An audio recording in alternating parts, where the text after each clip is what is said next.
What's going on, guys? Welcome to another Doctor Who Classic Review. Today I'm going to be reviewing the 7th Doctor Sylvester McCoy story, Time and the Rani. Yes, this is the 7th Doctor's first story, Time and the Rani, renowned as being pretty bad. I'd say it's renowned as being one of the worst Doctor Who stories of all time. And I hadn't seen it prior to watching this yesterday, and now reviewing it today, so I was kind of not knowing what to expect. I was expecting it to be very strange, very weird, and not very good. So, let's read the back of the DVD. This is Time and the Rani by Pip and Jane Baker. Violently wrenched out of time, the TARDIS is brought crashing down onto the planet Lacertia by the villainous Rani. Caught within the maelstrom, the Doctor is forced to regenerate. Imprisoning the Doctor in her stronghold, the Rani seizes upon his vulnerable state. By impersonating his friend Mel, the Rani deceives the unwitting Doctor into helping her achieve her audacious plan. Just what is she up to? Why has she enslaved Albert Einstein and a host of geniuses? And as an asteroid composed of strange matter approaches Lacertia, can a weakened Doctor save the universe when she has little idea of who he really is? So that's the back of the DVD, a lot of words there that I couldn't pronounce. I can't remember what Lacertia, I don't know, whatever the planet's name's called, because I watched this yesterday, and I'm only just kind of doing this today, like 24 hours later basically, so yeah, I don't 100% know how to pronounce that, but yeah, that's the back of the DVD, so let's get started with this one, with the cast.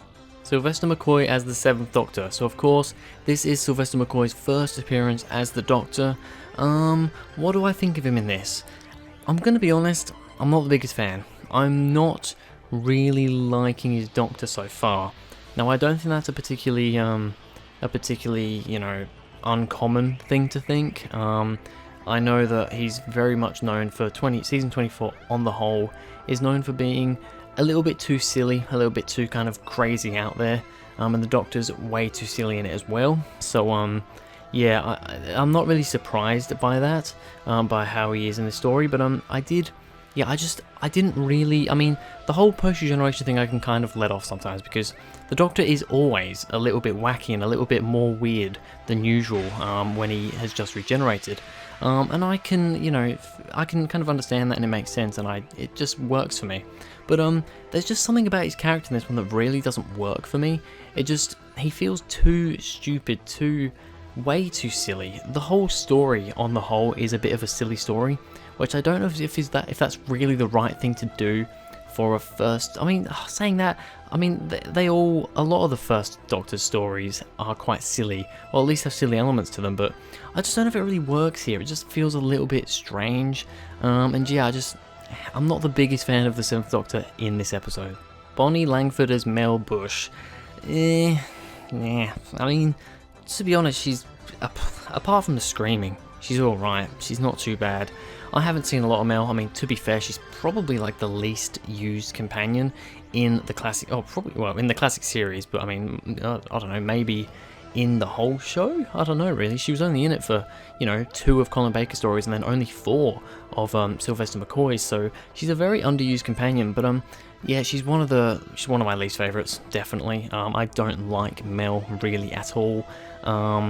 She's just too screamy, way too screamy. I think that's the main reason why they cast her, because she has a really, really loud shrieking scream, and she does a lot of that in this story, and I just don't care for it. When she's not screaming, she's kind of just walking around with those yellowy green people and not doing a whole lot, so yeah, can't say that I'm really that fond of her either. And then I will mention Kate O'Mara as the Rani. Once again, yeah, she's a bit too silly in pantomime for my liking. The actress and the character. She has some good moments. She definitely has some good things about her, but yeah, not really my sort of taste. Alright, so on to the good and the bad, starting off with the good. Kate O'Mara does a good impression of Bonnie Langford. That is one thing I will say about Kate O'Mara. She did a very good impression of Bonnie Langford when she was impersonating Mel throughout kind of parts 1 and 2, and maybe a bit of part 3, I can't really remember. She did a pretty good job. I thought she was actually, I could tell that it was her voice. I could tell that it wasn't just, Bonnie Langford dubbing it over, but at the same time it was very believable, and she did a really good job with it. So I've got to give her credit on that, although I don't really like the way her acting is and how her character is, just with how pantomime and silly she is. I do, and I don't really like the whole her impersonating Mel thing. I think it's just it's just a little bit too stupid. I do still appreciate how well she did knock off that accent. I think she did a very good job with that. The Doctor wearing old incarnation's clothes, we've seen this a couple of times, but he pretty much wears everyone's clothes. I think apart from the first Doctor, he wears like the second Doctor's that Yeti jacket. He wears the third Doctor's kind of frilly shirt and jacket, the fourth Doctor with a scarf, the fifth Doctor's cricket outfit. Of course, he starts the story off in the sixth Doctor's clothes, so he pretty much wears everything, and he looks a little bit ridiculous while doing it. Also wears like a couple of like a pirate thing and some other weird thing, and wears some pretty strange clothes. So, that was a pretty funny moment, but it's nothing that we haven't seen before, so I can't really give it too much for that. The Tetraps, I think, actually look pretty good. The Tetraps aren't used that much in this story. They're just kind of the monster to have in the story. The Rani's the main villain of the story. We also have I don't remember what you call them, what they're called. They begin with L, I think. The natives of this planet. And then you kind of have the monsters, which are the Tetraps. I think they look pretty cool. Although they don't do a whole lot, they're almost just kind of the slaves, the bodyguards, the monsters for the Rani, kind of her servants in a way. That's kind of their only use, but I think visually, for the time, they actually look decent. I quite like the look of their faces. They've got like eyes all around their head. I'm not sure if they've got like 4 eyes, is it? They've got like one on the front, one on the back, and like 2 on the sides towards the front. And just the whole look of them, mainly the head, I think it's quite creative and it looks pretty good. Yes, it is just a humanoid thing, like pretty much everything, but I did quite like the look of them. And then finally, part 4, this is a 4-part story by the way, part 4, I thought was actually decent. Now, the plot itself for this whole episode kind of got me a bit confused and was a bit, I don't know, it just didn't really flow too well in my opinion, the whole plot. I didn't really know what was going on, there was just things happening. The Rani wanted to build this machine thing and there was this weird brain and all this crap, and I didn't really follow what was going on. Most of it was literally just her talking to the Doctor, pretending to be Mel, and then Mel running around with the yellow people. But part 4 itself, I thought was actually quite interesting. It was definitely the most enjoyable part of the whole story, just the most going on and the most interesting stuff. Sylvester McCoy was starting to come back a bit more as the Doctor here. He was a bit more interesting. I liked him a lot more, and just altogether I thought part 4 was relatively enjoyable to watch. Now onto the bad. There is quite a bit to go on for. Possibly the most, I think this is the most I've outweighed the bad with the good so far on this series with these classic reviews. So first of all, poorly done regeneration. Of course, if you don't know, Colin Baker basically got fired from Doctor Who. He was told that, yeah, you're not going to come back, we're getting someone else. And he refused to come back for the regeneration. I don't blame him. So they actually just put Sylvester McCoy in a wig and got him to regenerate into himself, basically. So it looks really crap, and even the effect they used I don't think looks very good either. It was just really lazily done. Fair enough, they didn't have Colin Baker, what else were they going to do? But I thought they could have put a bit more effort into it.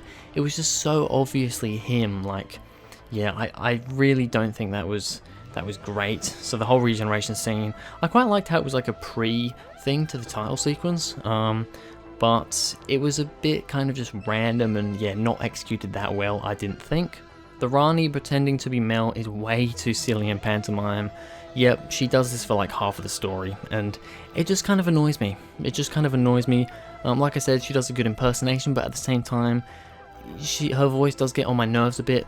So does Mel, just in general, really.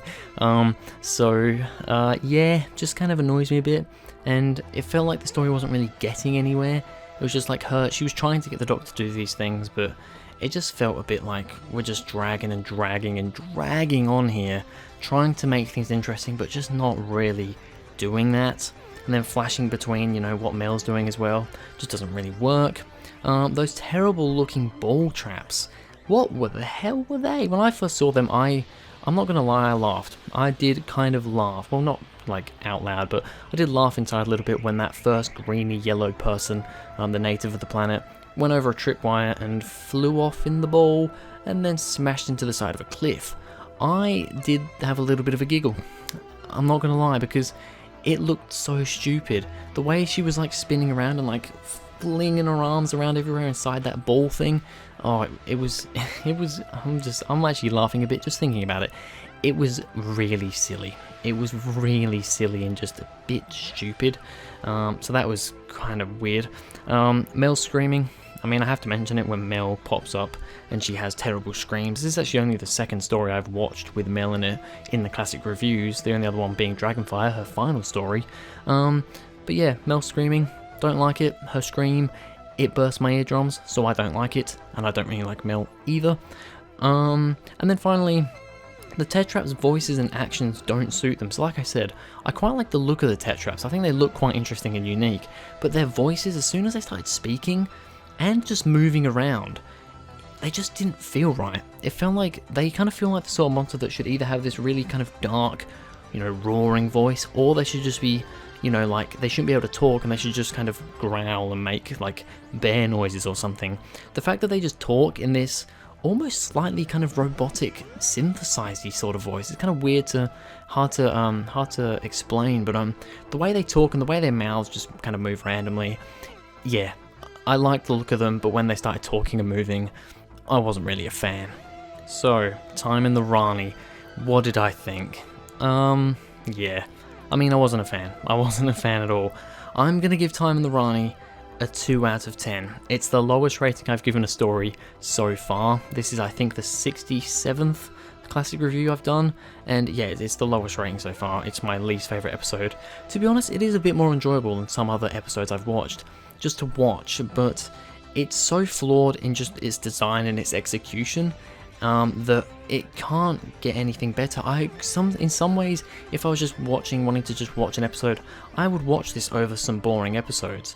But as an actual episode and what's going on in it, it really is a disaster. So a 2 out of 10 is as much as I am really going to have to be able to give it. But anyway, that's going to be it for this video, guys. Thank you very much for watching. If you enjoyed, please go ahead, like and subscribe. Go down in the description, follow me on Twitter. It would be much appreciated. And I'll see you guys in the next video.